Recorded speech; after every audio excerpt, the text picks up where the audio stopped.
सावधानी से सुनना, एक प्रश्न हमारे भीतर खड़ा होता है। जब हम सूर्य नारायण भगवान को अर्घ देते हैं, जल चढ़ाते हैं, तो वो जल पृथ्वी पर जब गिरता है तो उसके छींटे हमारे शरीर पर लगते हैं। क्या वो ठीक है? क्या वो श्रेष्ठ है? तो शिव महापुराण की कथा कहती है, जब हम सूर्य को अर्घ देते हैं, सूर्य को जल चढ़ाते हैं, वो पानी जब पृथ्वी पर गिरता है, उसके छींटे हमारे शरीर पर लगते हैं, तो वो श्रेष्ठता का भाव निर्मित करते हैं, वो गलत नहीं हो सकता। कारण अब वो भी समझ लीजिए।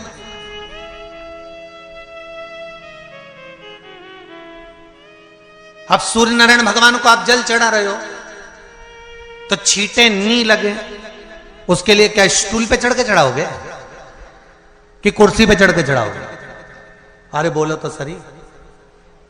अब कई लोगों के दिमाग में यह बात भरा गई कि हम भगवान को जल चढ़ाते हैं, वो हमारे शरीर में छींटे लगते हैं, जमीन पे से पानी गिरता है, वो हमारे शरीर को छींटे लगते हैं, भगवान को अच्छा नहीं लगता होगा।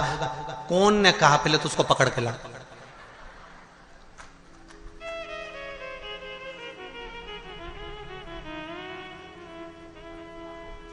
क्योंकि मेरे राम जी महाराज, मेरे भगवान कृष्ण, बड़े बड़े संत, साधु, सन्यासी, तपस्वी, साधक, उपासक जितने भी हुए, जिन्होंने सूर्य की आराधना करी, इन्होंने टेबल पे चढ़कर या कुर्सी पे चढ़कर जल नहीं चढ़ाया, इन्होंने पृथ्वी पर खड़े होकर ही, क्योंकि पृथ्वी तत्व के देव हैं शिव। जब हम मृत्यु लोक पर खड़े होकर, पृथ्वी पर खड़े होकर भगवान शंकर का भाग पृथ्वी तत्व को धारण कर कर जल को हाथ में लेकर जब समर्पित करते हैं, और जो जल नीचे गिरता है वो शरीर पर अगर लगता है तो हमको उसका आशीर्वाद ही प्राप्त होता है, दोष नहीं लगता। पर लोगों ने इसको विपरीत कर दिया। कि कौन ने विपरीत करा? कई लोगों ने इसको विपरीत कर दिया।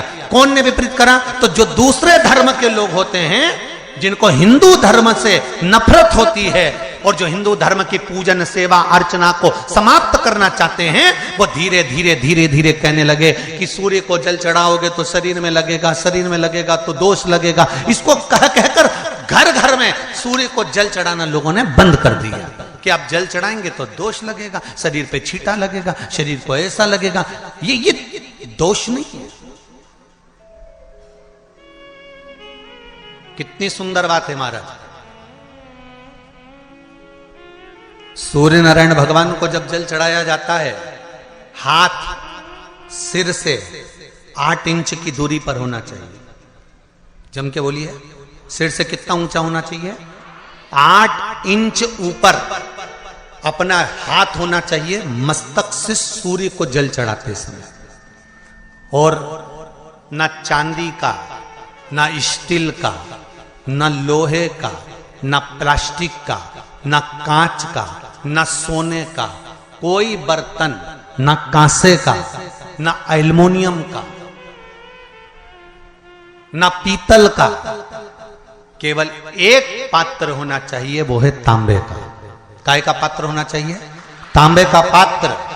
और सूर्य नारायण भगवान को जब 8 इंच ऊपर तुम्हारा हस्त है, और जब हम सूर्य को जल चढ़ा रहे हैं, कैसे जल चढ़ाना है वो भी समझ लीजिए।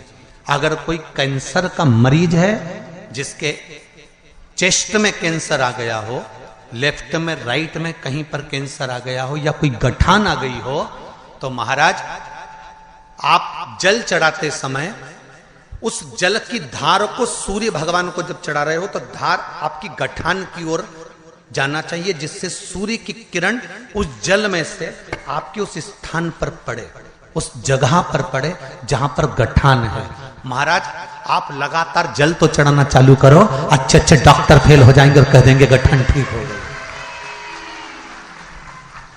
आपका लीवर और किडनी गड़बड़ कर रहा है, आप प्रतिदिन, आपका स्वास्थ्य गड़बड़ रहता है, आप प्रतिदिन ये ज्योतिष शास्त्र के अंतर्गत, रत्न शास्त्र के अंतर्गत, ये रत्न शास्त्र, ज्योतिष शास्त्र, रंग शास्त्र जो हमारे यहाँ है रंगों के हिसाब से, ये जितने रतन होते हैं, माणिक हुआ, मोती हुआ, नीलम हुआ, मूंगा हुआ, पुखराज हुआ, ये क्यों कहते हैं ये पीला है, ये सफेद है, ये नीला है, ये लाल है, इसको शरीर में क्यों पहनाते हैं? उसका कारण होता है कि जब शरीर में पहनते हैं सूर्य की किरण उसमें पड़ती है, हमारे शरीर पर वो कलर का इफेक्ट पड़ता है, उस कलर को शरीर पर लगता है, और शरीर पर लगता है तो हमारा शरीर धीरे धीरे, हमारी जो इंद्रियां हैं वो सही होने लगती हैं, काम सही होने लगता है। तो आप कहते हो ना, सब